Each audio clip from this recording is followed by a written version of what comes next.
Muito boa tarde, sejam bem-vindos a mais uma sessão da Estação Elevatória de Coimbra, que a partir de agora, a partir de hoje, é uma biblioteca, quer dizer, já tem livros. Como podem ver, são livros que fazem parte de uma doação que fiz às Águas de Coimbra, Câmara Municipal de Coimbra, e que dos quais agora só vem naturalmente uma pequena parte, porque são cerca de 40 mil na totalidade e vou continuar a fornecer. A minha primeira palavra é de gratidão, primeiro a todos que aqui estão e todos aqueles que permitiram que aqui estivéssemos com os livros, todas as pessoas que colaboraram na instalação desta biblioteca, que vai estar funcional no próximo ano, o que significa que os livros já cá estão, vão poder ser vistos, requisitados, lidos, temos a esperança que assim seja, usados. É essa a função de uma biblioteca. Eu achei que esta última sessão deste ano, já fizemos várias, vamos continuar a ter várias, o programa vai ser anunciado em breve, vamos continuar a ter outras, mas pensei que esta sessão, que lhe pudéssemos chamar Palestra de Natal. Portanto, se vieram atrás de uma coisa chamada lançamento de um livro, enfim, é um bocadinho ao lado, vai ser uma palestra de Natal, mas tem a ver com o lançamento do livro, mas não é um lançamento de um livro convencional, porque este meu livro este é o meu livro mais recente, Inteligência Artificial de A a Z, saído na Gradiva. Pode-nos chamar lançamento no seguinte sentido. O livro foi lançado com o jornal e a revista do grupo e as revistas do grupo da Correio da Manhã, portanto, o Correio da Manhã ia sábado, e teve nos quiosques, e agora deixa de estar nos quiosques e vai estar nas livrarias a partir do início de janeiro. Portanto, o livro não tem visibilidade nas livrarias, a não ser na livraria Almedina, que teve um favorecimento, e por isso está lá fora a Rita da livraria Almedina, que com um preço muito simpático podem adquirir o livro, e eu terei todo o gosto em fazer a assinatura. E, portanto, eu escolhi para a palestra de Natal alguns conteúdos deste livro. Portanto, a primeira coisa que eu tenho de dizer é qual é a estrutura do livro e depois porque é que eu escolhi os conteúdos que vos vou mostrar, e no fim podemos, como é costume aqui, trocar umas ideias sobre o assunto. O assunto é a inteligência artificial, está na ordem do dia, e o livro, acho que o próprio título é sugestivo. Inteligência Artificial da A a Z é um dicionário de inteligência artificial. Não é um dicionário daqueles normais, em que tem uma palavra e uma definição. Não, tem várias palavras, títulos de entradas e uma digressão sobre esse assunto. Então, os assuntos são os mais variados, não é? Já me disseram que na letra S que se encontra aqui sexo, e é verdade. Portanto, se quiserem começar pela letra S, olha, tem aqui, o sexo está na cabeça, e podem perguntar o que é que isso tem a ver com a inteligência artificial, posso desde já adiantar. Hoje em dia é possível olhar para imagens de ressonância magnética, portanto, do funcionamento elétrico do interior do nosso cérebro, tratar essas imagens com um programa de inteligência artificial e só pelas imagens de dentro do funcionamento do cérebro saber se é cérebro de homem ou cérebro de mulher. O sexo significa o género, está na cabeça, neste sentido não era o que estavam a pensar. Conseguimos, os cérebros sendo anatomicamente muito parecido, ou quase igual, no ponto de vista de funcionamento é diferente. Não há... Hoje os neurocientistas não têm dúvidas sobre isso. As mulheres pensam diferente dos homens. Não estou a dizer que pensam melhor, mas pode dizer isso. Pensam melhor. Quem diz isso diz outras coisas. Jardins inteligentes, por exemplo, jardins. Também tem uma entrada sobre jardins. Porquê? Porque um dos maiores shows de horticultura, de jardinagem, horticultura e jardinagem do mundo é em Chelsea, no bairro de Chelsea, em Londres. E numa das últimas edições, foi uma exibição totalmente regulada por inteligência artificial, o que significa que a alimentação, o fornecimento de água e alimentos às plantas que lá estava era apenas quando elas precisavam. Que tinham sensores e aquilo era tudo inteligente. E o que é muito curioso é que se podia pôr um bote na planta e que a planta pedia água.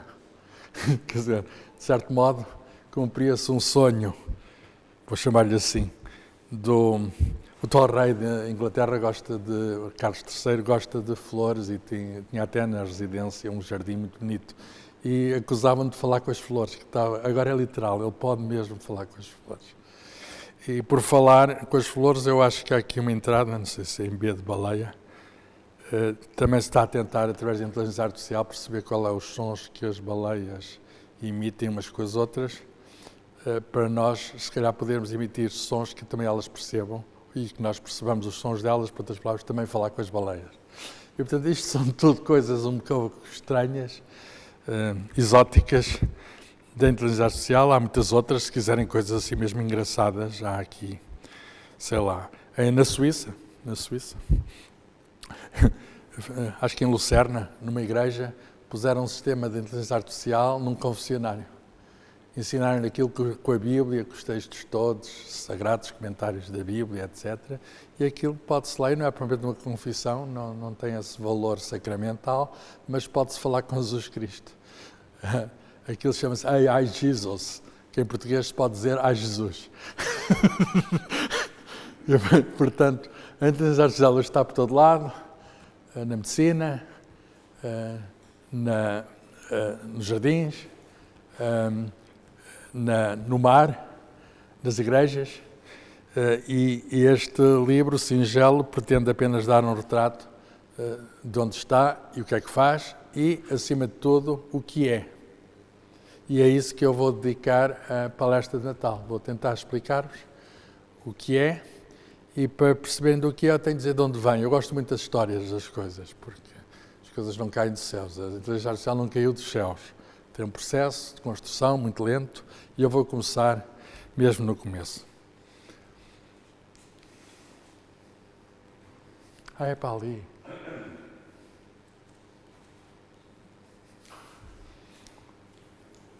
Isto esse sistema não é muito inteligente, porque ele devia... é para cima. Não, para cima não dá. Para cima. Já está. Aí está. O livro aí está. No final posso assinar. Isto tem a publicidade, está aí o preço. A publicidade é muito engraçada. O livro é barato. É a grande vantagem do livro é que é barato. Se não for o autor a vender o livro, quem é que pode ser? A grande vantagem, a publicidade é muito engraçada. Perguntaram a um sistema como o ChatGPT, e está no anúncio.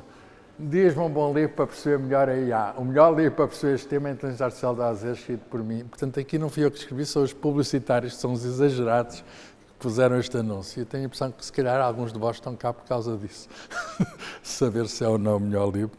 Para mim é o melhor de todos aqueles que eu fiz sobre este assunto. Que é o único que eu fiz sobre esse assunto, mas se gostarem dele, prometo fazer mais sobre este assunto, que é um assunto em verdadeira evolução. Tenho aqui a frase na contracapa: entre no futuro com a ajuda deste livro e está ali garantido, os seus conteúdos são o resultado da inteligência humana e eu escrevo garantidamente melhor que a do ChatGPT. Vou explicar o que é o ChatGPT, o que é ser inteligente e discutir esta questão. Se a nossa inteligência pode ser equiparada ou alcançada pelo ChatGPT. Acho que é uma pergunta engraçada que eu vou procurar responder.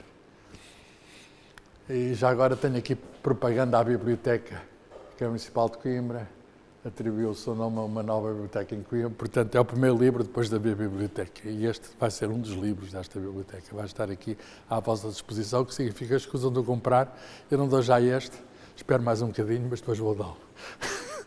E portanto quem quiser pode vir aqui lê-lo ou levá-lo. Muito bem.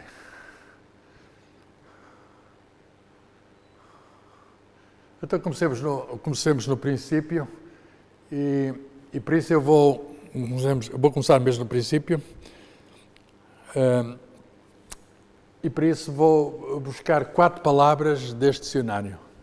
Algoritmo, cérebro, ChatGPT e futuro. Portanto, encontram entradas com...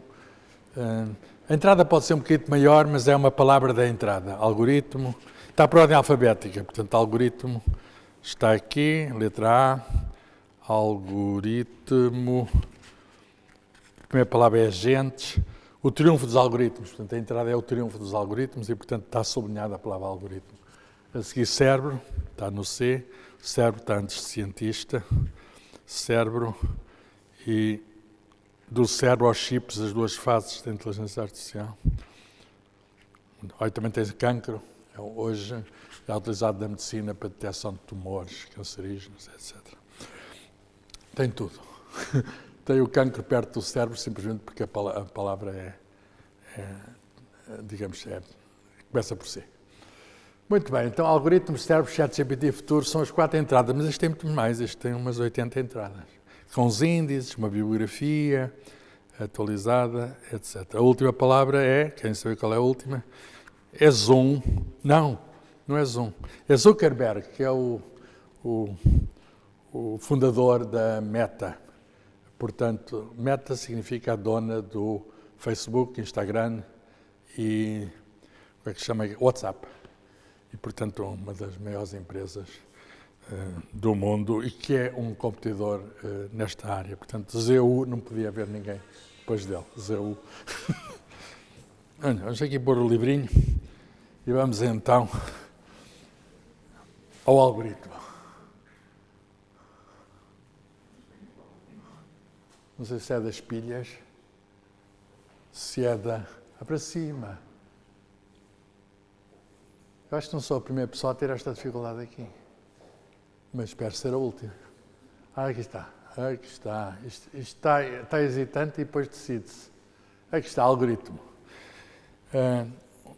Embora a palavra tenha origem árabe, quer dizer, do nome de um sábio árabe muito antigo, a verdade é que o algoritmo, com o seu significado, que é uma receita para fazer uma determinada tarefa, pensem, por exemplo, numa receita de um prato de cozinha. Tem a sequência de instruções e, no fim, temos o prato se seguirmos aquela sequência de instruções. Ou, se quisermos, sei lá, na matemática, construir um número de uma certa maneira, dizemos as operações que temos a fazer para dar, no final, aquele número, aquele tipo de número. O algoritmo começou com este significado no século XIX e teve a ver, no início do século XIX, e teve a ver com a Revolução Industrial. A Revolução Industrial, todos sabem, começou em Inglaterra, espalhou-se pelo mundo, embora em Portugal tenha chegado com algum atraso. A história é curiosa. A primeira máquina a vapor instalada não, o problema foi esse, não chegou a ser instalada. Foi enviada para uma mina de carvão que havia em Buarques, portanto, aqui na Feira da Foz. Só que é que uma coisa era trazer a máquina, outra coisa era montá-la. Não havia ninguém que a soubesse montar e ela ficou sempre sem ser montada. Portanto, isso é um símbolo do nosso atraso. E depois houve outro azar, que houve uma segunda máquina que foi para o Brasil, que era parte do Império Português, na altura.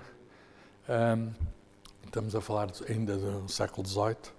E para um engenho de açúcar, as máquinas substituíam o trabalho humano, o trabalho braçal ou animal. E o que é que acontece? Acontece que o navio naufragou. Portanto, a máquina recusava-se a entrar em qualquer sítio do Império Português. Portanto, e nós sabemos isso, que o desenvolvimento que se deu rápido nos outros países no século XVIII, XIX e depois continuou o século XX, em Portugal chegou com bastante atraso. Mas a paisagem de Inglaterra transformou-se completamente, até porque tinham acesso ao carvão, sei lá, em França, Alemanha, norte de Espanha, etc., porque havia máquinas. Houve pessoas que não gostaram das máquinas. Havia máquinas para fazer tarefas, todo tipo de tarefas, que exigiam força. Podia até a máquina ser colocada sobre rodas e ser um comboio no século XIX. Ou num carro. Havia máquinas de vários tipos. Mas houve quem não gostasse das máquinas por recear que lhe tirassem o emprego. Estes indivíduos que lutaram contra as máquinas, que tentaram, destruíram máquinas, chamam-se os Luditas. Um personagem lendário, o Ludite, era o pertence-chefe deste grupo. Não tiveram grande expressão, mas hoje ainda há descendentes destes Luditas, quer dizer, as pessoas que dizem que não devemos ou não, usar sistemas, máquinas como aquelas novas eletrónicas que fazem inteligência artificial, que exercem, digamos, as possibilidades da inteligência artificial, também há quem não goste. Simplesmente não são facilmente destrutíveis. E, portanto, os luditas não tiveram êxito e eu estou convencido que os novos luditas também não vão ter êxito. A Revolução Industrial, os economistas sabem muito bem isso, mudou completamente o mundo. Este é o PIB por pessoa na Inglaterra desde o século XIII até este século. E os historiadores de economia sabem isso. O PIB, eles têm maneiras de fazer uma arqueologia do PIB.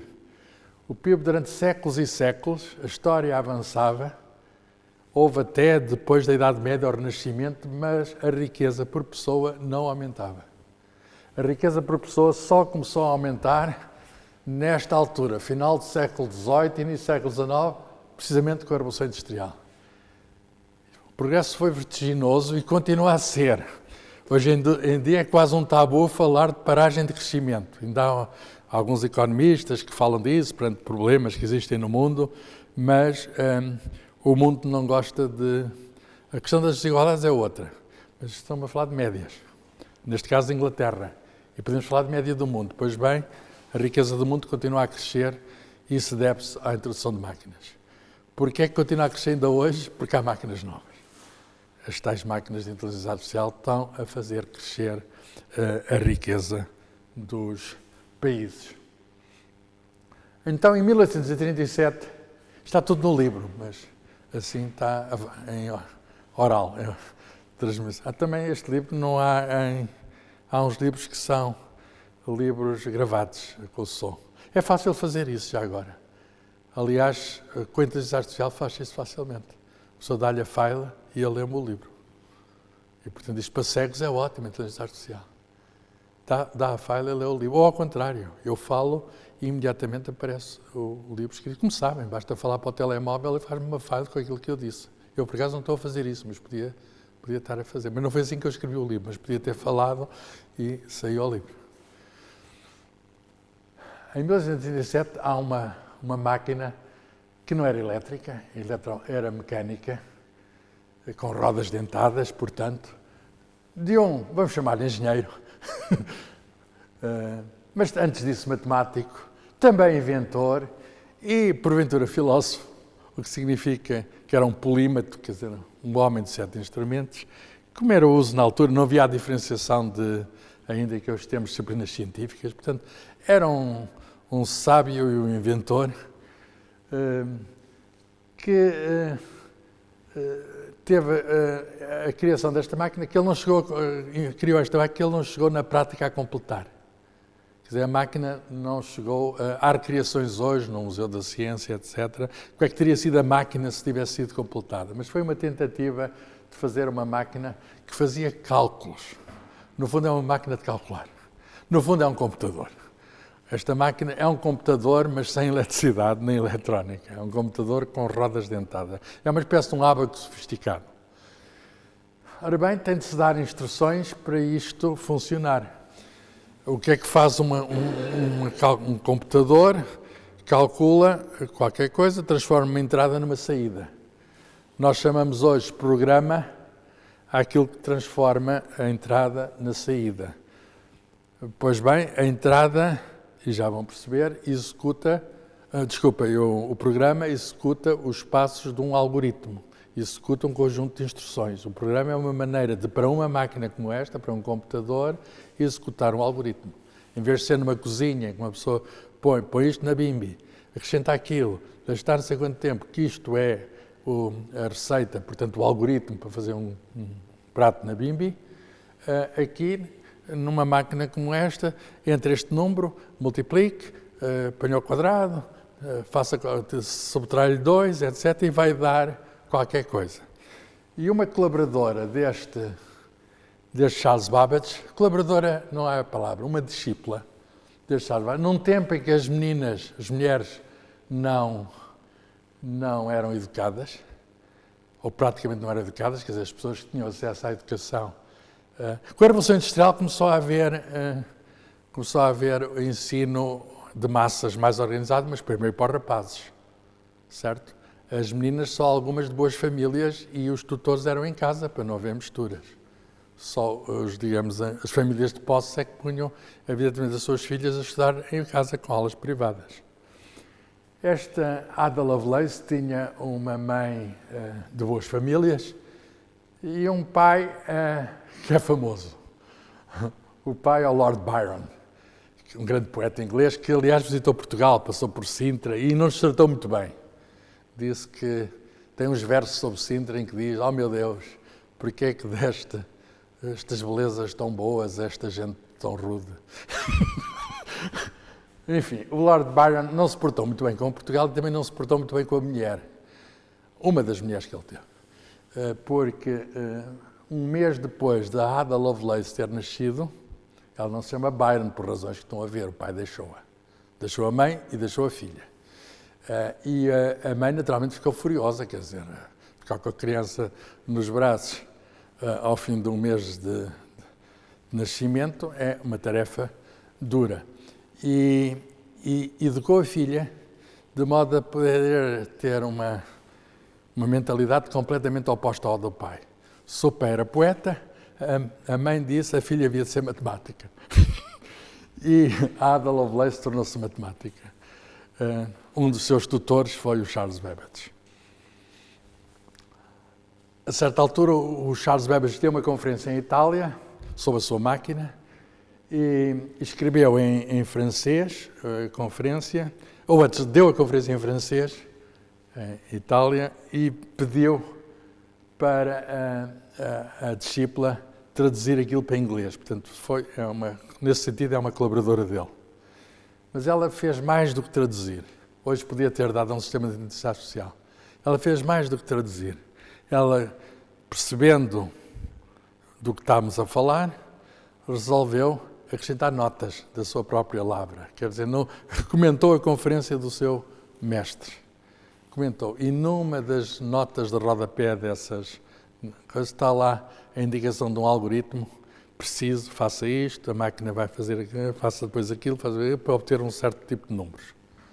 Vamos supor, não é o caso, mas vamos supor que há, por exemplo, os números primos. Os números só são divisíveis por si, pela unidade. Há regras para obter esses números. Há um programa que obtém só esses números. E ela não foi para os números primos, foi para a classe de números. Fez um programa para isso. Foi o primeiro algoritmo. O primeiro algoritmo para máquinas. O primeiro algoritmo para computador, primeiro programa. Ela é a autora do primeiro programa. Isso é muito curioso, porque uma das linguagens de programação que temos hoje chama-se precisamente Ada, em homenagem à senhora. Ela haveria de morrer há cerca de 40 anos com cancro.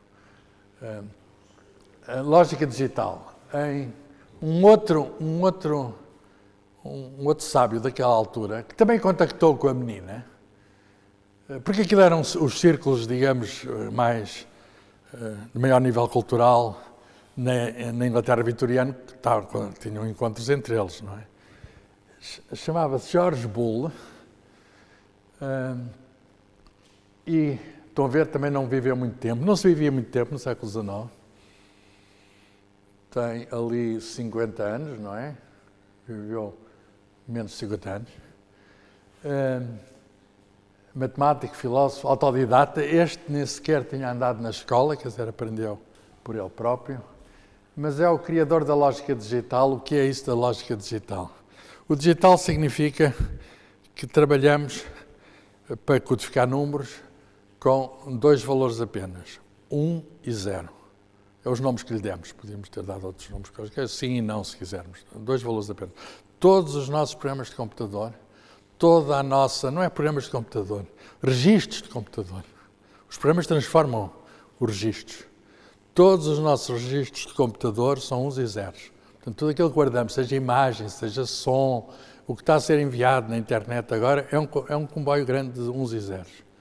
Tudo aquilo que manipulamos nos computadores, telemóveis, etc., ou tudo o que for automatizado, sei lá, máquinas de lavar, o que quiserem, é tudo com uns e zeros. E ele criou essa ideia. Criou essa ideia que podia pôr todos os números, sei lá, 00 é o primeiro, 01 é o segundo, e por aí adiante. Alguns são um grande conjunto de zeros e uns. Então, para fazer operações matemáticas, tínhamos de saber combinar os zeros e os uns. É isso que fazem os nossos computadores. Ele arranjou uma tabela para pôr as operações lógicas, não o mais, o vezes, não a soma, a multiplicação, mas essas vêm de outras coisas mais simples, que são operações lógicas como o i, o ou, etc., operações de pensamento que combinam os valores de verdade e falsidade. Verdade para 1, falsidade para 0. Verdade com falso, o i basta 1 estar falso para dar falso, não é? Portanto, nós temos um conjunto de operações lógicas e ele desenvolveu essa lógica digital, que ainda hoje se chama lógica de Boole. Álgebra de Boole é o nome. Boole não é, portanto, eu quando era novo pensava, Boole deve ser coisa para beijar, não, é o nome dele. Bom, vamos voltar a ouvir falar do nome, porque um tetraneto dele foi o Prémio Nobel da Física de 2024, por trabalhar nesta área da inteligência artificial. Tetraneto. Num livro intitulado As Leis do Pensamento, em 1854, ele diz, portanto, depois da máquina de Babbage, diz que o presente tratado pretende investigar as leis fundamentais do funcionamento do cérebro, através das quais se faz o raciocínio. Portanto, ele estava interessado em operações lógicas, como é a operação I, a operação OU, e codificá-las torná-las operacionais de um modo simples. Ele pensava, portanto, que uma máquina, isto é importante, podia, de algum modo, imitar indicatologicamente o pensamento humano, o pensamento lógico. Nós também temos pensamentos que não são lógicos, mas o pensamento lógico é o pensamento que serve de base à matemática, às operações matemáticas, logo a começar por aí. Expressá-la através da linguagem do cálculo e, nesta base, estudar a ciência lógica, construir o seu método e recolher alguma provável sugestão a respeito da natureza e construção da mente humana. E isto é muito curioso, que um matemático que faz a lógica digital, que hoje, ele na altura não fazia ideia nenhuma, que hoje usamos por todo lado, o que ele estava interessado, ele achava que isto podia recolher, estava interessado em saber coisas sobre nós, sobre o funcionamento, provável sugestão a respeito da natureza e construção da mente humana. Ainda hoje temos esse problema. A Constituição sabemos mais ou menos, natureza é mais difícil. Qual é a natureza da mente humana? E ele achava que isto era um método de aproximar a mente humana. De algum modo, já aqui temos uma das questões centrais da inteligência artificial de hoje. Se é que a matemática, a lógica, o aprofundamento dessa ciência diz-nos alguma coisa sobre o modo como funciona o nosso cérebro?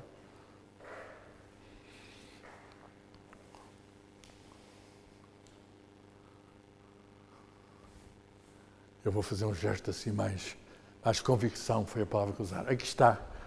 Em 2024, o Prémio Nobel da Física foi atribuído, portanto, não este ano, no ano passado, foi atribuído a um americano, professor da Universidade de Princeton, John Hopfield, e a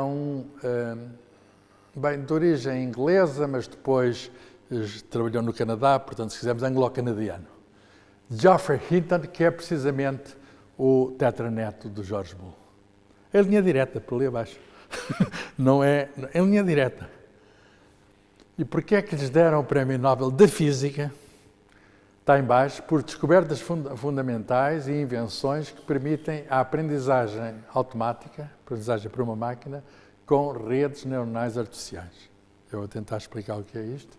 Portanto, eles fizeram redes neuronais, eu explico, são tentativas de imitação do nosso cérebro que conseguem uma habilidade do nosso cérebro que é a habilidade de aprender. Não se trata apenas de fazer coisas repetitivas, usar um programa, um algoritmo repetitivo, mas de mudar o programa quando é preciso. Por outras palavras, aprender com a experiência, que é isso que nós fazemos. Se uma coisa não dá resultado, a gente passa a proceder de maneira diferente. Ora bem, isto não é uma propriedade apenas humana, muitos animais, os animais sobrevivem porque fazem isso, os animais também aprendem, as máquinas também aprendem. Chamamos aprendizagem automática a codificação desse tipo de capacidade. E para isso chamamos redes neuronais artificiais. Redes neuronais porquê? Porque, já vamos ver, o conceito foi sempre imitar. Nós queremos chegar ao output humano. E para chegar ao output humano, chegou-se à conclusão que o melhor era imitar a constituição de redes de neurónios. O nosso cérebro é um conjunto de neurónios ligados, com muitas ligações. Não tem tantas ligações como o nosso cérebro, mas tem neste momento já quase o número de unidades que tem o nosso cérebro, que é uma coisa espantosa. 100 mil milhões de neurónios. Alguns não sabem, mas tem 100 mil milhões de neurónios aqui ligados, todos eles, cada um deles tem 1000 ligações. Não é posto perto, ligações, às vezes para alguns estão mais longe. Nós temos uma rede neuronal natural dentro de nós. Os sistemas de inteligência artificial são baseados, como aqueles que executam o ChatGPT, estão baseados em tentativas de imitação disso. Certo? Tentativas bem-sucedidas de imitação disso. Bem-sucedidas, porque uma pessoa vê um texto de ChatGPT e nós não podemos dizer neste momento se é humano ou se é uma máquina. Só uma coisa sobre o Hinton. Antes dele ter o Prémio Nobel, ele andava já nos jornais, porque ele, tendo trabalhado para a Google há cerca de uma década, achou que isto da inteligência artificial podia ter aplicações trágicas. E uma pessoa que era chamado nos jornais por causa da sua proeminência, o padrinho da inteligência artificial, portanto, houve um escândalo antes de ele ganhar o Prémio Nobel, a dizer que o padrinho da inteligência artificial estava com medo que a criança, que o afilhado, a afilhada, a inteligência é feminina, que a afilhada se escapasse e levasse uma vida depravada. Ainda hoje ele está convencido disso. Foi premiado com o Nobel pelo seu trabalho. Ele é um dos grandes nomes da moderna inteligência artificial, mas ele acha que isto pode ter um mau destino e eu vou acabar precisamente com este ponto. Será que o George Hinton tem razão? O Geoffrey Hinton, ele nasceu na Inglaterra e fez um curso de licenciatura em Cambridge. Sabem em quê? Psicologia. Ele estava interessado em saber, e depois é que derivou no doutoramento que fez em Edimburgo, derivou para aquilo que podemos chamar de inteligência artificial, ciências da computação. Certo? E depois foi para Toronto, para o Canadá, e ficou lá, fez carreira, agora está retirado. Mas é muito curioso, porque nunca em toda a história do Prémio Nobel, que já vem desde 1903, nunca tinha dado o Prémio Nobel da Física a alguém que de raiz era psicólogo. O que significa que o mundo está a mudar, as ciências estão cada vez mais ligadas, e hoje em dia nós se calhar, ao manter a divisão tradicional das ciências, ao forçar essa divisão tradicional das ciências, estamos, de algum modo, a dificultar o usamento da ciência, que a ciência mais avançada como esta é interdisciplinar. Cá está o Hinton, com 77 anos, foi a idade com que ele recebeu o Nobel. Normalmente demora algum tempo, e estes são trabalhos feitos nos anos 80, portanto demorou 40 e tal anos. Portanto, ele tinha 30 e tal anos quando fez estes trabalhos. Depois continuou a trabalhar, mas a recompensa de criar as primeiras redes neuronais foi nos anos 80. E o outro foi um físico que também trabalhava nessa área. Vou dar uma ideia do trabalho dele já, usando o próprio material Nobel. Quer dizer, normalmente a Fundação Nobel, ou a Academia das Ciências, não é a Fundação, a Academia das Ciências sueca, quando anuncia, tem duas explicações, além da frase, uma explicação popular e tem uma explicação pormenorizada para pessoas que querem saber mais. E isto vem da explicação popular, portanto, a Royal Academia da Suécia diz assim: o nosso cérebro é um conjunto de neurónios cujas ligações podem ser mais fracas ou mais fortes, as ligações fazem através de sinapses. No fundo, passam correntes elétricas, correntes iónicas, correntes de hoje passam ali, são ligações químicas, mas elétricas, portanto, são partículas carregadas que passam ali. A aprendizagem significa, de algum modo, reforço de certas ligações e enfraquecimento de outras ligações. São reforçadas as ligações que são importantes, cuja experiência nos diz que convém que aquele neurónio saiba atuam em conjunto com o outro. Quem diz 1 e 2 diz muitos. Ora bem, a ideia das redes neurais artificiais é ter unidades ligadas também, em que possamos ajustar as ligações entre elas. E a aprendizagem é o ajuste das ligações. A aprendizagem automática, ou machine learning, significa ajuste automático das ligações. Quer dizer, não temos de ser nós a escrever um programa de cada vez.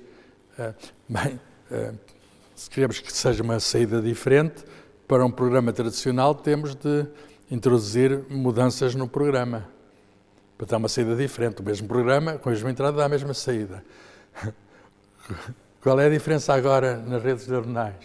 É que os dados, que fazem parte da aprendizagem, já não estão separados do programa. Os dados entram para o programa e modificam o programa. Mais dados, programa diferente. Mais dados, programa diferente. Se quiserem, melhor. Por outras palavras, capaz de reconhecer padrões, capaz de fazer certo número de coisas. Padrões, por exemplo, de linguagem que permite imitar um humano. Ou reconhecer uma imagem. Certo?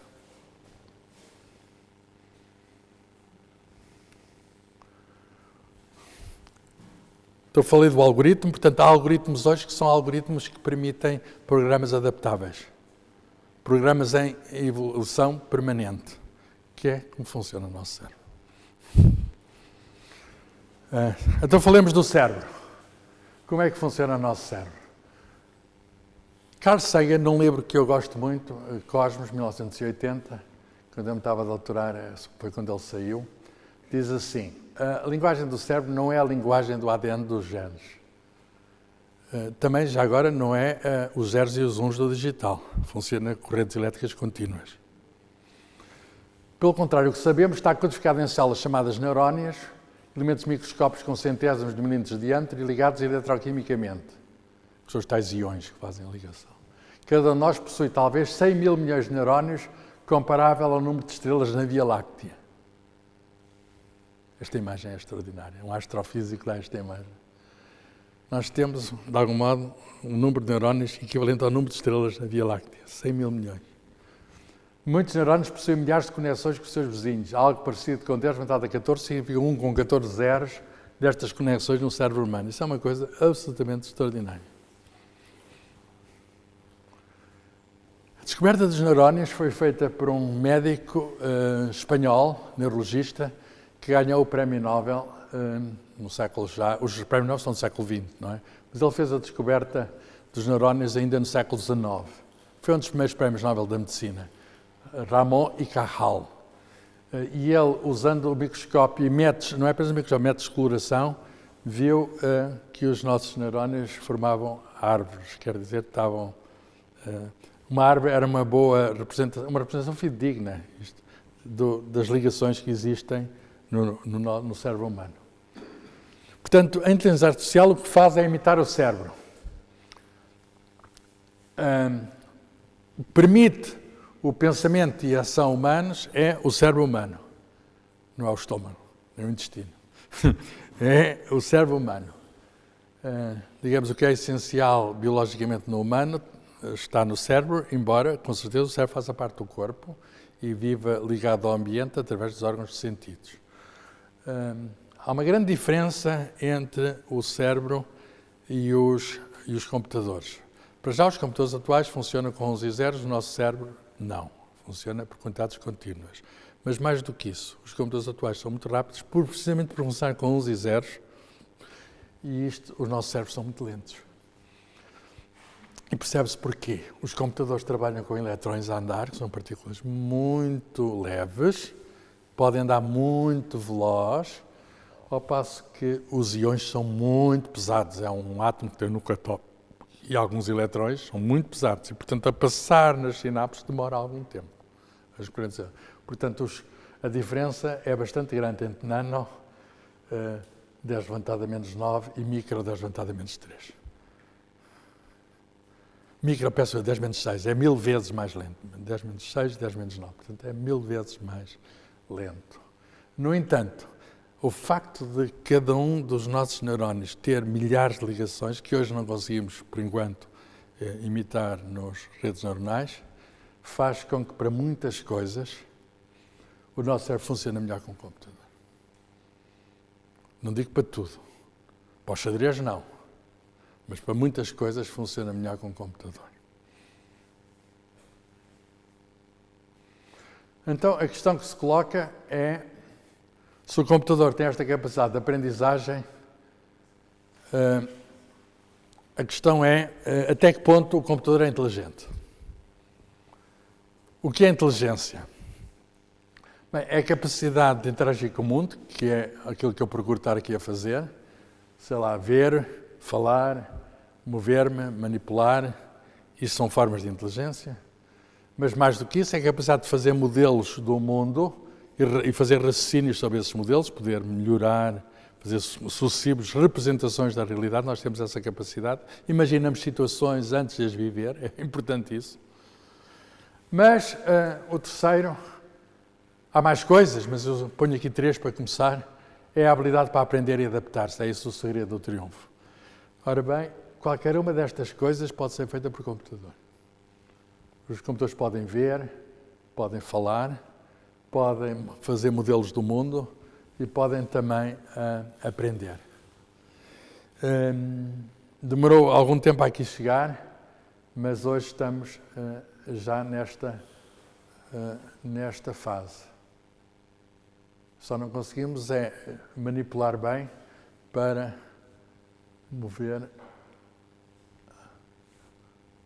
É interessante porque eu faço os mesmos gestos que deram resultado. Portanto, isto eu aprendi, o mesmo gesto, e ele só dá com muita insistência, o que significa que é teimoso, que é uma propriedade quase humana, eu diria, que tem aquela máquina. Os objetivos da inteligência artificial são construir sistemas que exibam comportamento inteligente e, ao fazermos isto, estamos a tentar compreender o que é a inteligência. Reparem o que disse George Boole. Ao introduzir a lógica digital, introduziu num livro chamado As Leis do Pensamento. Estava a querer saber como é que nós funcionamos. Se calhar é esse o objetivo da inteligência artificial. Não é fazer máquinas para vender produtos. O objetivo, se calhar, é perceber quem somos, que é a grande pergunta. Quem é que somos nós? O que é que somos capazes? Será que somos capazes de coisas que ainda não fomos? Em 1950, meio do século XX, há um matemático britânico que, num tempo em que os computadores eram ainda muito incipientes, já havia máquinas elétricas, já havia máquinas eletrónicas, embora com aquelas válvulas eletrónicas, coisas, digamos, para os padrões de hoje muito primitivas, mas ele era matemático, via as coisas antes do tempo. Alan Turing é o autor de um teste chamado teste Turing, que ele sumaria desta maneira num artigo na revista Mind, Mente. Estou a ver um matemático a escrever numa revista chamada Mente, mas não mentia. Ele diz assim, num artigo intitulado Maquinaria Computacional e Inteligência, diz assim: para ser chamada inteligente, uma máquina tem de produzir respostas indistinguíveis desde um ser humano.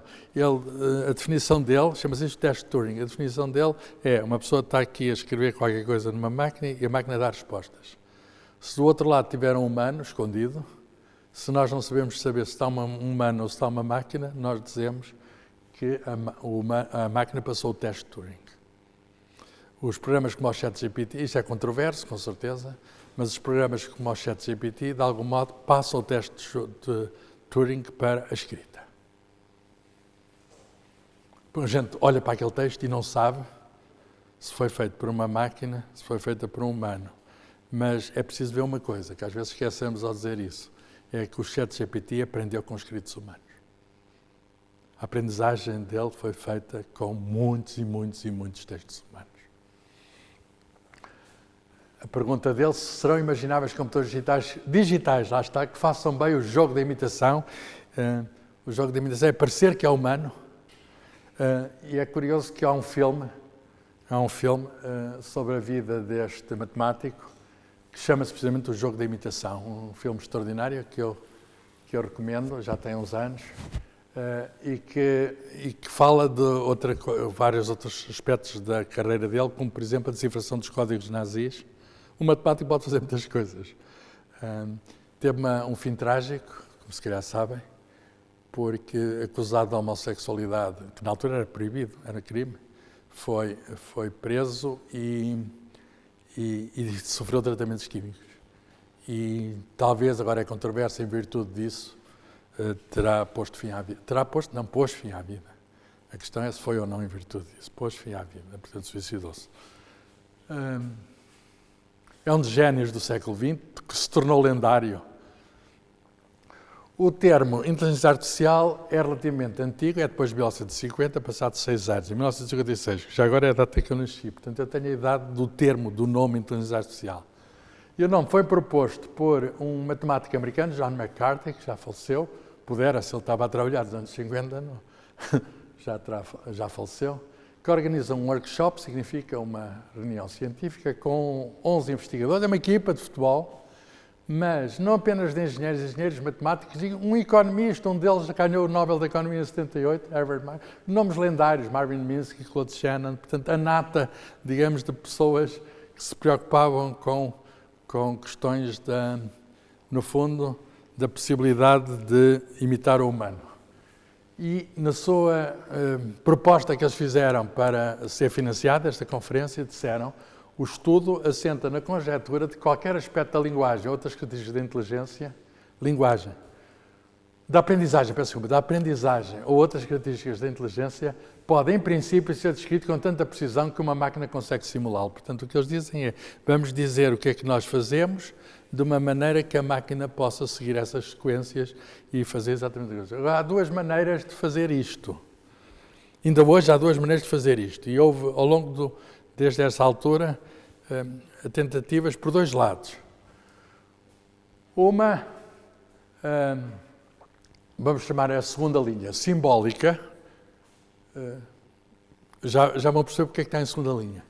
Inteligência artificial simbólica significa, vamos do top para o bottom, o que significa, olhem, vemos quais são as regras da lógica e construímos a partir das regras da lógica tornar a coisa mais complexa para podermos fazer coisas como, por exemplo, um discurso humano. Ou uma imagem pintada para um humano, ou uma canção feita para um humano. Isto é codificar os elementos básicos para depois combinados dar uma obra complexa. Mas quem acaba por triunfar, embora ainda exista esta modalidade, e que deu, por exemplo, coisas como o ChatGPT. O ChatGPT tem concorrentes. Quando eu falo de ChatGPT, como sabem, há outros programas, o Gemini, até dizem que é melhor, o Claude, há vários programas, Perplexity, há vários programas. Mas quando eu uso ChatGPT é coisas desse tipo. Ganhou o posto. Bottom to the top, significa de baixo para cima.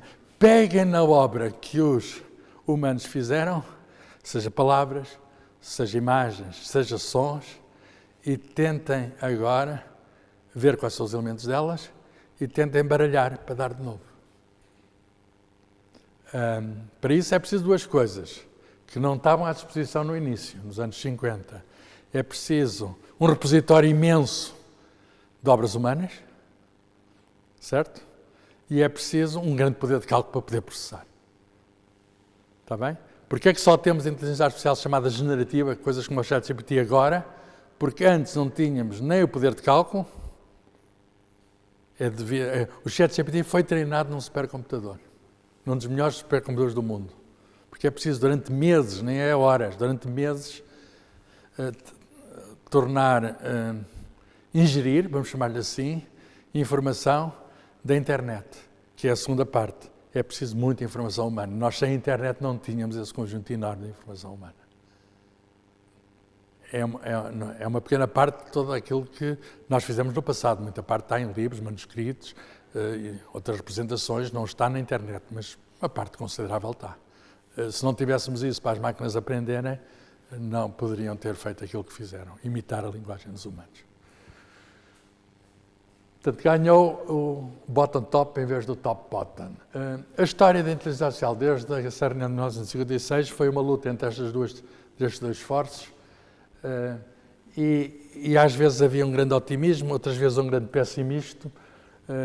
Nós chamamos tempos de verão quando havia grande entusiasmo e depois quando havia grande desânimo havia o inverno. Nós nesta altura estamos no verão, na inteligência artificial. Está a haver um grande entusiasmo, como já houve no passado e depois seguiu-se períodos mais depressivos. etc. Em 1956 a 66, portanto eu era muito pequeno, houve trabalhos de um americano, já vou mostrar, sobre redes neuronais, muito primitivas, com certeza. O termo aprendizagem automática, machine learning, foi introduzido para jogar xadrez. Portanto, criaram-se programas para jogos simples para jogar xadrez. E verificou-se que um programa conseguia jogar xadrez. Para jogar xadrez ou... xadrez não, damas. Para jogar damas ou xadrez, basta a aproximação simbólica, o que significa dizemos quais são as regras do jogo e ele vai para ali baixo e ganha-nos. Não vai ver as partidas humanas e ver qual é que se faz a partir daí. Mas depois, a partir, reparem, de 74, houve algum desânimo, chamado inverno. Porquê? Porque os problemas da inteligência eram demasiado grandes e complexos e os computadores eram muito lentos e tinham pouca memória. Mas o que é que aconteceu? Coisa curiosa. Em 1974 e 1980, no final deste período é quando aparece, no final mesmo deste período, ou o início do seguinte, quando aparece o computador pessoal. Por outras palavras, quando se pôs, quando ficou à nossa disposição um meio individual, económico, de fazer computação. E nós, eu experimentei isso na minha vida académica, se queríamos mais cálculo, ligávamos os computadores entre eles. Fazíamos redes de computadores. Portanto, tornou-se a ser possível fazer supercomputadores caseiros. Havia também dos outros, muito caros e grandes, mas podia-se ter poder de cálculo a partir de computadores pessoais. Eu fui das pessoas que comprei um dos primeiros computadores pessoais, se não mesmo o primeiro, para a Universidade de Coimbra. Não havia. Eu sou do tempo em que havia um computador para todos. E fiz parte do tempo em que começou a haver um computador para cada pessoa. Cada um de nós agora tem vários computadores. A começar pelo telemóvel, que é um verdadeiro supercomputador comparado com o que havia à disposição nos anos 80. Muito bem. Portanto, isto é, já vou voltar, este é um momento que é extraordinário e que nós vivemos, é um momento das nossas vidas. De algum modo é uma continuação da Revolução Industrial. É uma revolução agora, podemos chamar eletrónica. Trata-se ainda de máquinas, mas de máquinas feitas não com vapor, nem com rodas, nem com eletricidade apenas, mas com eletrónica. Só dizer que há uma rede neuronal primitiva chamada perceptrão, a palavra, o nome, percebem? Perceptrão, é no fundo imitar um olho humano. O olho humano, de algum modo, é um computador no seguinte sentido. Para já está perto do cérebro, não é? É o olho avançado do cérebro. É o órgão dos sentidos, talvez mais importante, porque está colado à central. Mas o processamento da informação começa a ser feito logo na retina, antes de ir pelo nervo óptico. O que significa que é preciso combinar muita coisa que aquilo está a ver e de modo a poder fazer sentido. Isso é processado logo na retina. Então, tentou imitar-se isso numa máquina, o tal perceptrão. Foi dois americanos, Warren McCulley e Walter Pickes, que tiveram a ideia da analogia entre células nervosas e circuito eletrónico, e depois o Rosenblatt, de quem já falei, que é psicólogo, concretizou essa ideia, quer em software, quer em hardware. Em software, num laboratório da aeronáutica da Universidade de Cornell, usando um computador IBM, e depois, isto é um departamento da Marinha, Office of Naval Research, fez um computador apropriado para isso, chamado o Perceptron Mark I, em 1960. Portanto, isto são redes neuronais. Portanto, isto antes dos trabalhos do Hinton e do Hopfield, que ganharam o Prémio Nobel, porque eles só fizeram estes trabalhos nos anos 80. Portanto, mas estas redes neuronais era apenas para, de algum modo, imitar a visão. Ora, vejam. Então, aqui está. Na retina tem muitos elementos e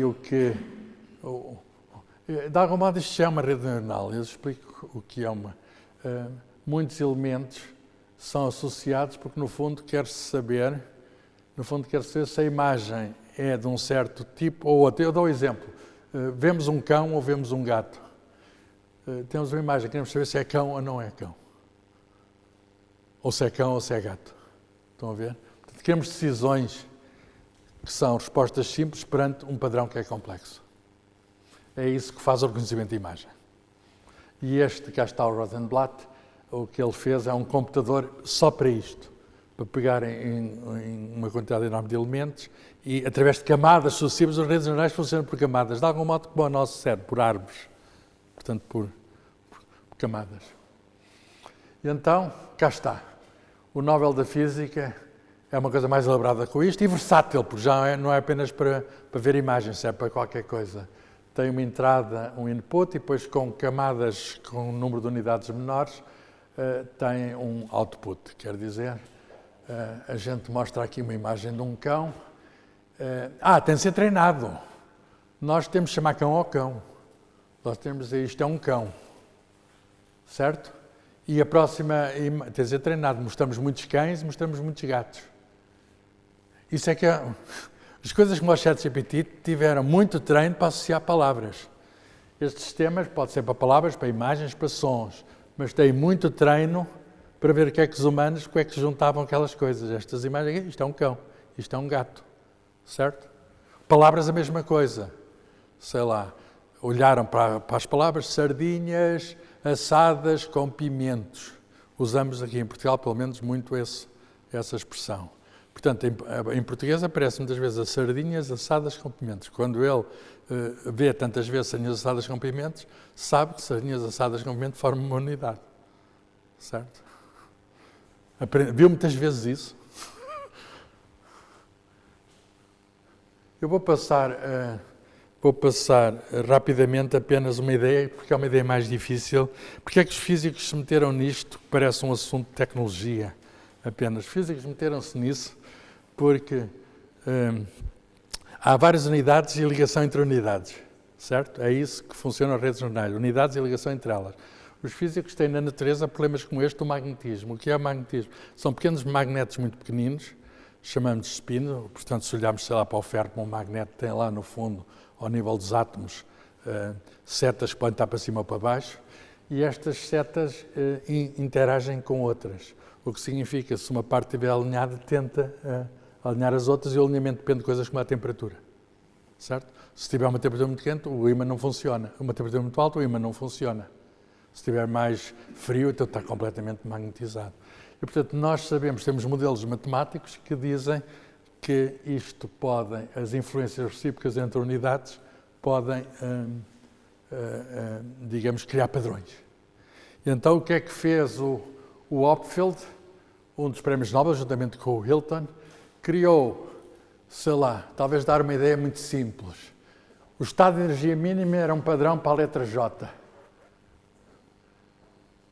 Isto são unidades 1 e 0. Este está 1, está aceso, se quiserem, aquelas setinhas, uma para cima, outra para baixo, 1 e 0.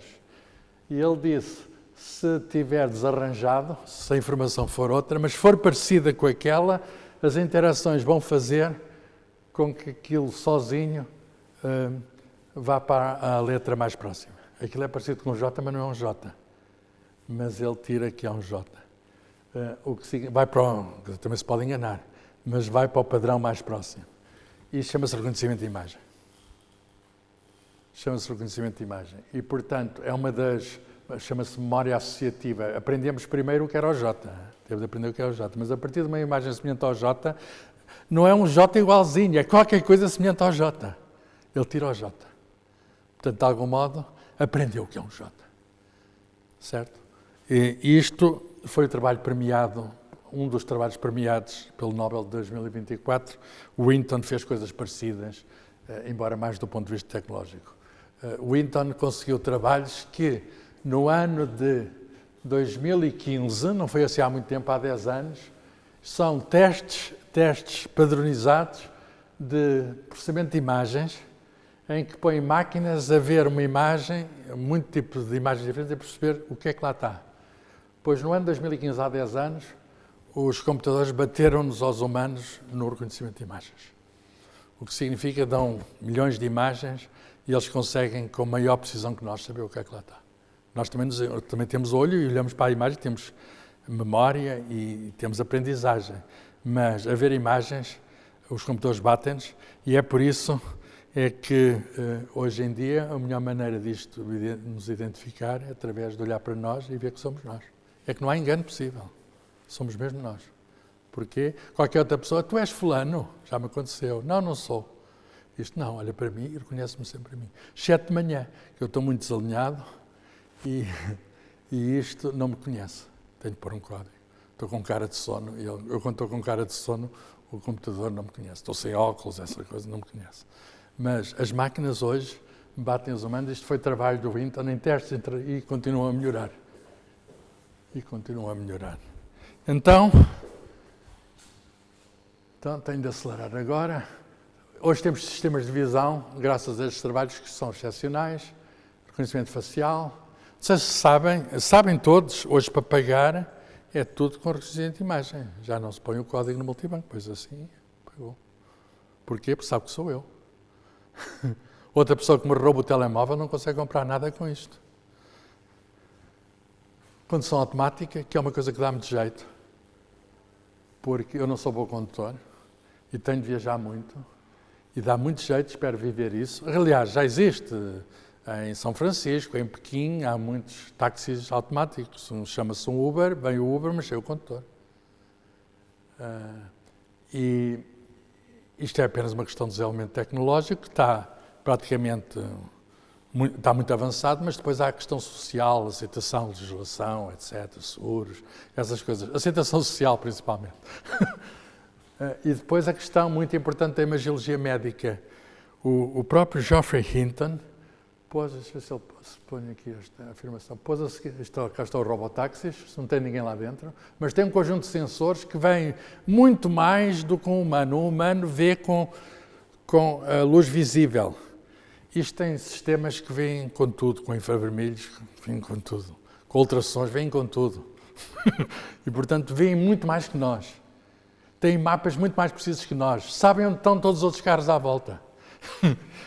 E, portanto, não me admira nada que em poucos anos a profissão de motorista esteja descartada. Mas o Geoffrey Hinton diz mais, que é a profissão de radiologista. O Geoffrey Hinton, onde é que está? Diz assim, em 2016, é óbvio que vamos deixar de treinar radiologistas. Porquê? O que é que faz um bom radiologista? É alguém que tem muitos anos de experiência a ver chapas fotográficas e sabe onde é que... Olha, como o Sobrinho Simões, que aqui esteve, o professor Sobrinho Simões, que aqui esteve, ele é especialista em imagens de tumores da tiroide, o que significa em patologista, é um médico patologista. Viu muita coisa, todos os tipos de estruturas malignas e benignas de um certo tipo de tecidos. Pois bem, demorou muitos anos ele a fazer isso. As máquinas hoje, perante milhões e milhões de chapas, conseguem automaticamente aprender e detectar coisas por padrão e bater os humanos, no seguinte sentido. Não têm a capacidade que os humanos têm de falar com os doentes e de perceber coisas na conversa com os doentes, ou de olhar para a ficha ou ver a história clínica. Não têm essa capacidade, por enquanto, pelo menos. Mas foi treinado, foi usado um sistema deste no Serviço Nacional de Saúde inglês e apanharam mais cancros que os humanos tinham visto. Olha, vocês passaram aqui estas chapas, tem aqui um cancro que vocês não viram. E sabem que a solução do cancro é apanhá-lo a tempo. Hoje o cancro já não é uma doença mortal, pelo menos para a maioria dos casos, se for apanhado a tempo. Então, vamos falar de uma outra aplicação que é brutal. O Prémio Nobel da Física foi atribuído a estas pessoas das redes neuronais. O Prémio Nobel da Química foi atribuído a pessoas que também usaram redes neuronais, mas para um problema de química. Vamos só olhar para uma metade do prémio para um americano que fez um design computacional de proteínas, não foi inteligência artificial, usou programas para desenhar proteínas, mas estes dois usaram um programa de inteligência artificial para prever a estrutura de proteínas. O que é que isso quer dizer? O que é uma proteína? Uma proteína é uma molécula, todos nós temos dentro das células vários tipos destas moléculas, que são formadas por milhares de átomos, coisas complexas e enroladas. O código da composição destas moléculas está no nosso ADN, nos cromossomas, portanto, no núcleo de cada célula, está lá. E diz assim, os genes têm a informação para construir as proteínas. Esta parte chama-se aminoácidos, os componentes. Este aminoácido, aquele, fazem a proteína. O que nós não conseguimos é, a partir daquele grupo de aminoácidos, saber que forma é que vai ter a proteína. Uma forma muito complicada, mas a forma é a função. Sabendo a forma, a gente sabe qual é uma máquina de ferramentas, sabemos o que é que ela vai fazer. Pois bem, eles olharam com o sistema de redes neuronais, olharam para as proteínas, espaço 3D, porque as proteínas, nós sabemos qual é a estrutura, porque cristalografia, usando raio-x, sabemos qual é a estrutura das proteínas, das naturais, não é? E o que é que diz? Arranjou padrões, se é cão, se é gato. E diz, com estes aminoácidos vai dar isto, com aqueles vai dar aquilo, preveu-se o que é que ia dar. E mais, e com aqueles que não dão na natureza vai dar outra coisa ainda. Podemos fazer, e estamos a fazer, proteínas artificiais. Não apenas as dezenas que há na natureza, mas outras. E isto é um grande avanço, porquê? Porque este problema, os biólogos não tinham conseguido resolver por si próprios, porque era demasiado complicado. Foi resolvido por máquinas. Este homem, Demis Hassabis, o chefe de uma empresa startup inglesa chamada DeepMind, que depois foi comprada pela Google, chama-se Google DeepMind, e, portanto, é um empresário, no fundo, que ganha o Prémio Nobel da Química. Quer dizer, vivemos num tempo em que um psicólogo ganhou da Física e um empresário ganhou o Prémio Nobel da Química. Em 2021, portanto, antes do Prémio Nobel, que é de 24 da Química, a revista Science diz que agora vamos ver, no final do ano, qual é a descoberta do ano de 2025. A descoberta do ano de 2021 foi isto: como é que se enrolam as proteínas dados os aminoácidos constituintes. E, portanto, já era a descoberta do ano para a Alpha Science, mas agora, para a Science. Agora vejam, isto é muito curioso, como é que isto foi feito. O programa chama-se AlphaFold. AlphaFold é enrolar. Agora o Alpha, sabem o que era? Era o software que eles tinham construído, vou atrás. O software que eles tinham construído, AlphaGo, para quê? Para jogar um jogo de computador que é mais complicado que o xadrez, muito popular no Oriente, um jogo de estratégia chamado jogo do Go. E bater o campeão do mundo sul-coreano de Go. E o mesmo indivíduo, parece uma brincadeira de crianças, que faz um programa de computador, no fundo, de inteligência artificial, que bate um humano neste jogo, com adaptações do mesmo programa, consegue resolver o problema das proteínas. Portanto, jogar pode ser a origem da criatividade. E hoje em dia, vou mostrar um artigo da Nature de quando? Estou ao contrário, não é? É um artigo, quando eu não quero, ele anda no sentido errado. Aqui, um artigo da Nature deve ter uma data qualquer. Não tem data, mas acho que é de janeiro deste ano. AlphaFold, o mesmo programa, descobriu milhares de drogas para doenças mentais, psicodélicas. Será que pode ajudar a descoberta de outros medicamentos? Por outras palavras, no fundo, fazer novas moléculas que tenham propriedades específicas que façam certas coisas, em particular que curem certas doenças. Estamos a viver essa transformação. De tal modo que um dos criadores do computador pessoal, chamado Bill Gates, ele fez o software para um dos meus computadores pessoais. O computador era o PC, ele fez o MS-DOS, que era o software para o PC. Bill Gates, agora com mais idade, disse no seu blog, na sua página da internet, que aqui há 3 anos, 2023, há quase 3 anos, que a era da inteligência artificial acaba de começar. The age of AI has begun. Bem, é um exagero, porque a palavra inteligência artificial eu já disse que vem de 56 e havia muitos avanços sobre isso, mas ele ficou muito impressionado com o ChatGPT. Mas agora pensem uma coisa, quem é que fez o ChatGPT? Uma empresa que até chamada OpenAI, em São Francisco, portanto no Silicon Valley, criada em 2022, tudo isto é novo. Sobre esta ChatGPT, diz Bill Gates, é tão importante como a internet vai mudar o mundo, porque este tipo de software, este algoritmo, vamos chamar assim, não só conversa, traduz, programa, joga, cria poesia, mas com certeza só sabe daquilo que não foi treinado e tem eventualmente falhas, se não tiver dados de treino suficientes. Nós chamamos às falhas, é errado, mas chamamos de alucinações. Mas elas não têm doenças mentais, não têm. As máquinas não têm doenças mentais porque não têm mente. E então, eu mostro o jovem que está à frente desta organização. Já foi, enfim, é uma pessoa controversa, mas o importante é, para perceberem isto, é que esta empresa não está cotada na Bolsa. Não podemos comprar ações da OpenAI, mas é uma empresa muito poderosa, mas metade da propriedade dela é da Microsoft. O que significa que não... E foi treinada num computador da Microsoft. O que significa que não me admira nada que o Bill Gates diz que isto vai mudar o mundo. Se mudar o mundo é a favor dele. E, portanto, quando veio esses gurus a dizer que isto eu desconfio logo. E desconfio que estou a falar com interesses próprios. Estes são os cofundadores desta empresa, entre os quais está um muito conhecido, Elon Musk, que se zangou com isto. Ainda hoje estão zangados, ainda hoje têm disputas em tribunal muito grandes. E alguns dos outros já quase se separou tudo, mas foram para empresas rivais. Por outras palavras, o grupo. Isto até começou com uma coisa que era benemérico, para o bem da humanidade, fazer um laboratório, isto é OpenAI.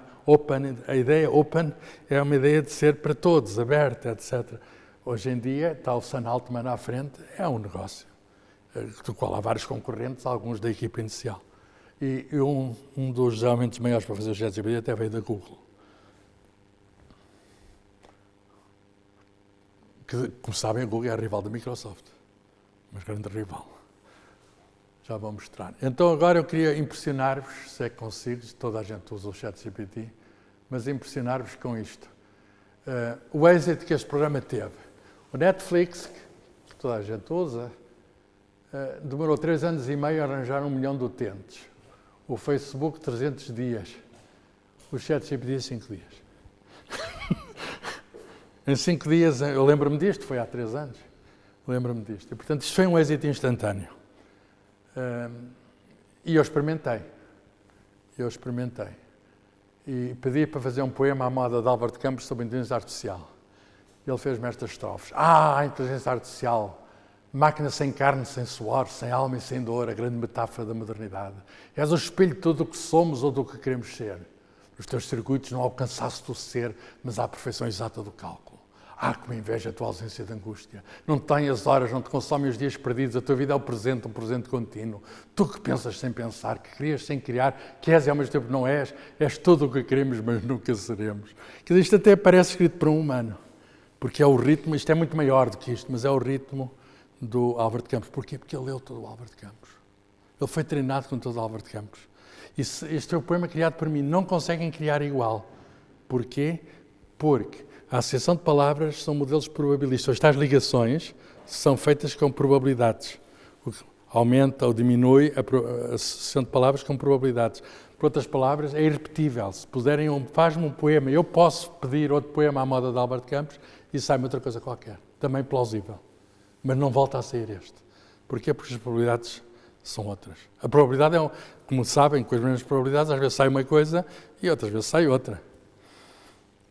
Estes algoritmos são probabilísticos. Por isso há quem chama isto um papagaio estocástico. Significa que ele repete o que a gente fez, mas com estocástico significa com probabilidades. Pedi ao Essa de Queiroz, que está morto, para fazer uma frase sobre a inteligência artificial. A inteligência artificial é como uma daquelas elegantes máquinas inglesas.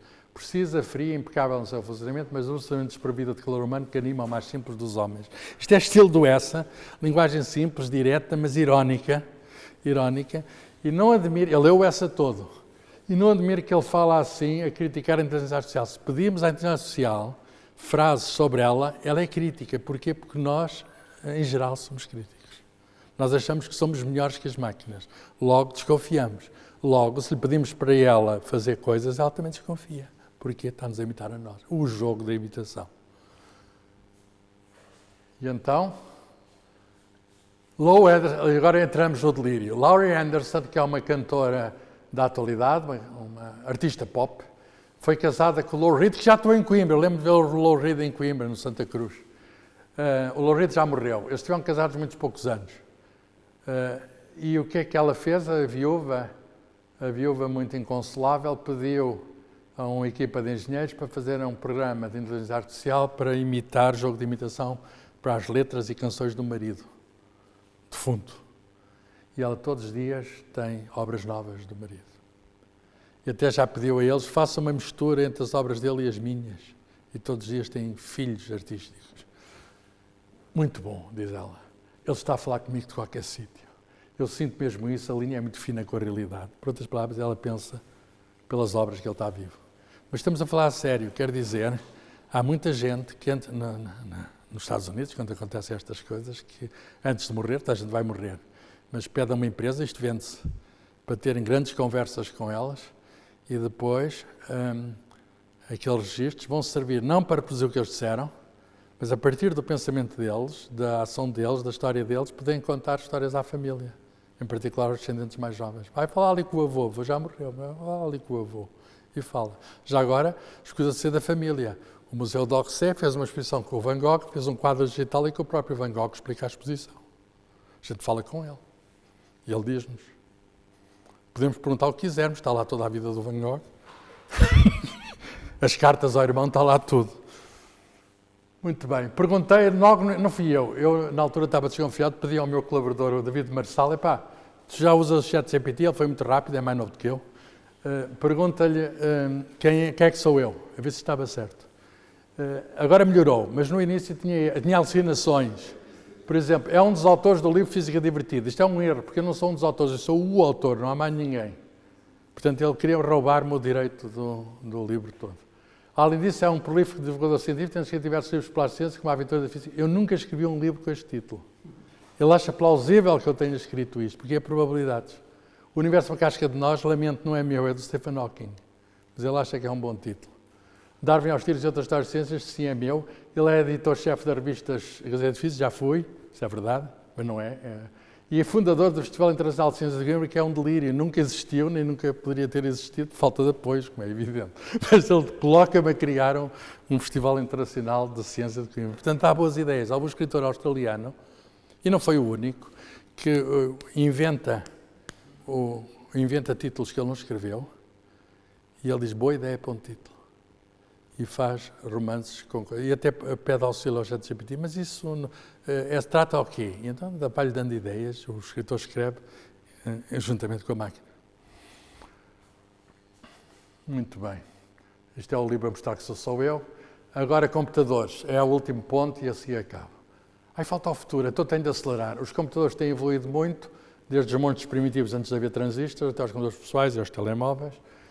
E o segredo foi, este era o computador do ano a seguir à guerra, ao fim da guerra, 1946, que era ainda com válvulas, mas em 47, três físicos ganharam o Nobel em 56, inventaram o transistor, que é o transistor, é um interruptor com uma entrada, uma saída e uma segunda entrada que condiciona a transformação de entrada na saída. Isto o transistor dá para converter zeros e uns.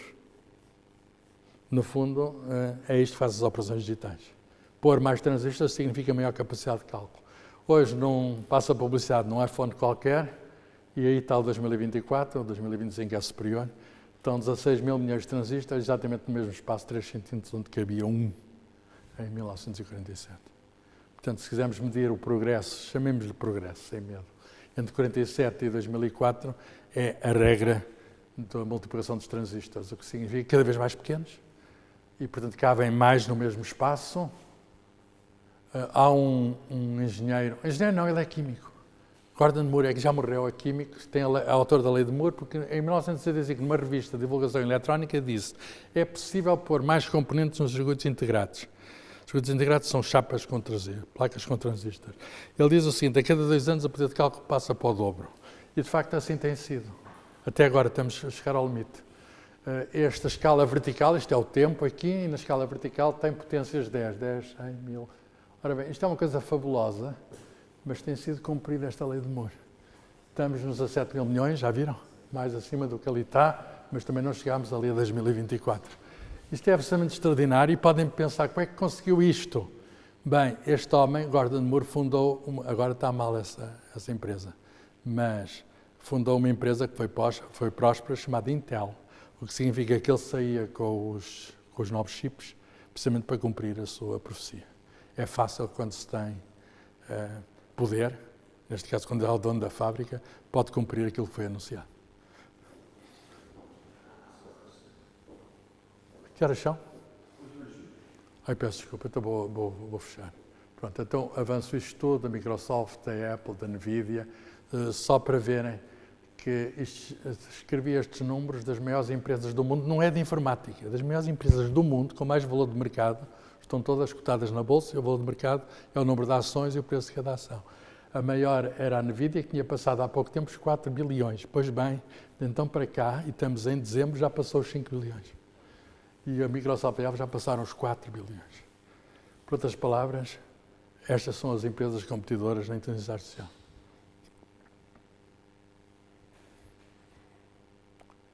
Com a World Wide Web em 1989, com o PC primeiro, com o World Wide Web em 1989, passaram-se os invernos.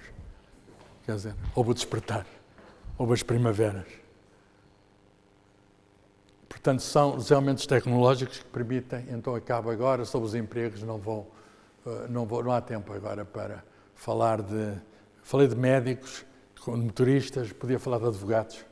Nos Estados Unidos é possível que um próprio cliente faça com o sistema de inteligência artificial de advogado de si próprio. Não sei se o Sócrates precisa disto. Ele está sem advogado. O padrinho de inteligência artificial sai da Google e avisa, em breve os chatbots podem ser mais inteligentes. Já vos falei desta ameaça, de modo que eu vou dedicar ao futuro, os últimos slides a esta questão. Será que a evolução artificial vai superar a evolução natural? Chegámos aqui, temos o cérebro que temos, porque houve um processo natural. Mas agora nós fizemos coisas, e as coisas que fazemos, as criaturas que criámos, não é? Será que se vão voltar contra o Criador? Há muita gente que pensa, alguma gente que pensa que sim, é o chamada singularidade. Há um livro chamado Singularidade está próxima, mas depois vem um novo volume a dizer a singularidade está mais próxima.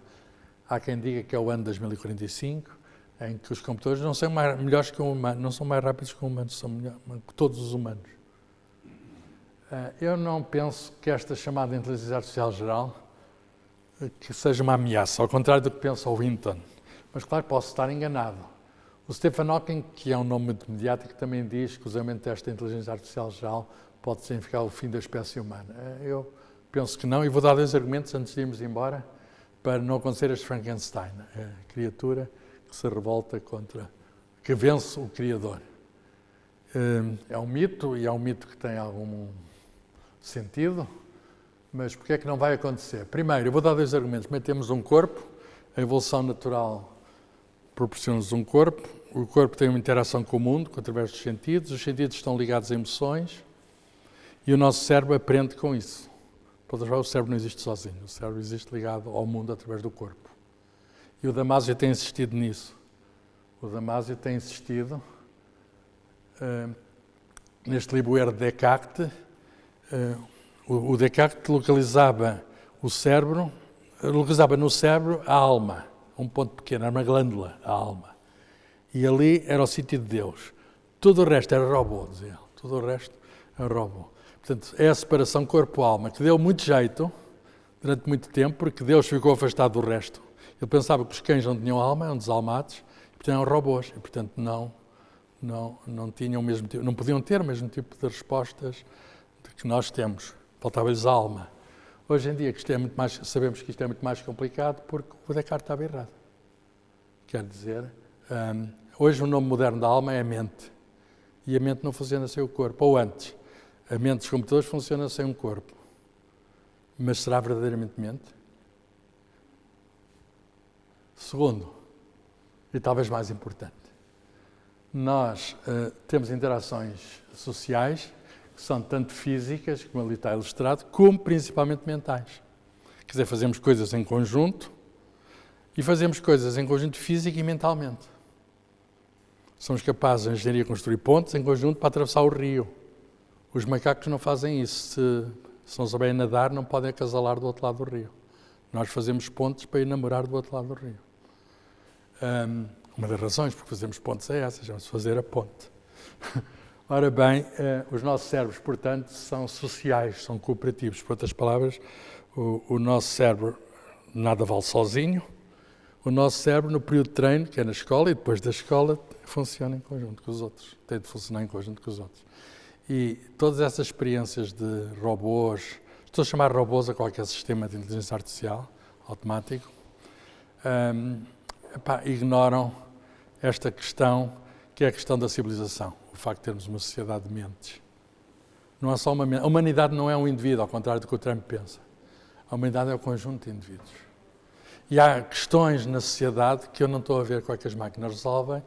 Por exemplo, fazer cálculos está bem, reconhecer imagens está bem, fazer coisas que até são parecidas com poemas que existem, está bem, mas coisas como, sei lá, acreditar, coisas como amar, coisas como ter a consciência, são coisas que eu acho que neste momento estão longe de poder ser aproximadas por máquinas. Por exemplo, sobre a consciência nem sabemos bem o que é. A questão do eu. Isso está na base do funcionamento da sociedade, a questão da culpa, a questão da distinção entre bem e mal, etc. Nós podemos ensinar máquinas a distinção entre bem e mal, mas é o bem e o mal humanos. Eles por si próprios não têm essa capacidade. E a questão é o jogo de imitação. Será bem feito? E essas são as questões da ética que estão muito para além daquilo que as máquinas são capazes de fazer. Quando falamos de ética artificial, estamos a falar de macaquear a ética humana, que tem os seus problemas, como todos sabem. A ética humana não existe.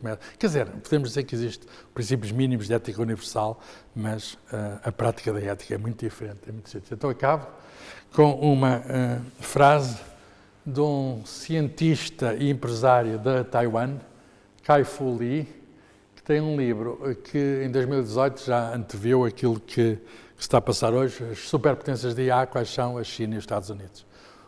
Eu falei dos rivais do ChatGPT, talvez o maior rival seja o DeepSeek, que é um sistema chinês que faz aquilo que o ChatGPT faz, mas com muito menos recursos. Quer dizer, muito mais barato e muito mais rápido em certas coisas. Para o treino, muito mais rápido. Por outras palavras, eles não têm os processadores melhores que têm a NVIDIA, mas têm, de algum modo, algoritmos que inventaram que conseguem acelerar isto. Então, este homem, que anteviu este mundo de geoestratégica está entre a China e os Estados Unidos, a Europa, infelizmente, está apagada, escreveu isto. Este homem teve um problema cancerígeno grave. Não morreu porque teve todo o apoio de médico e teve também todo o apoio social, além do médico, que significa das pessoas próximas, dos parentes. Desenvolve-se há um tratamento físico e há uma questão mental, que é muito importante em qualquer doença, em particular nesses casos. E ele diz, se a inteligência artificial nos permite entender verdadeiramente a nós mesmos, não será porque estes algoritmos capturaram a essência mecânica da mente humana. Será porque eles nos libertaram para esquecer as otimizações e, em vez disso, para focar no que realmente nos torna humanos, que ele diz, percebeu que a sua doença é amar e ser amado. E, portanto, acho que isto de algum modo condensa aquilo que é verdadeiramente humano e que acho que as máquinas nunca alcançarão. Muito obrigado pela vossa atenção. Falei demais, mas se houver alguma questão, estou à disposição. E o livro depois tem o resto das coisas. As coisas que eu disse estão no livro. Ficamos por aqui, não é? Bom fim de semana, boas festas, voltem à biblioteca. Eu assino o livro. Precisa de uma caneta.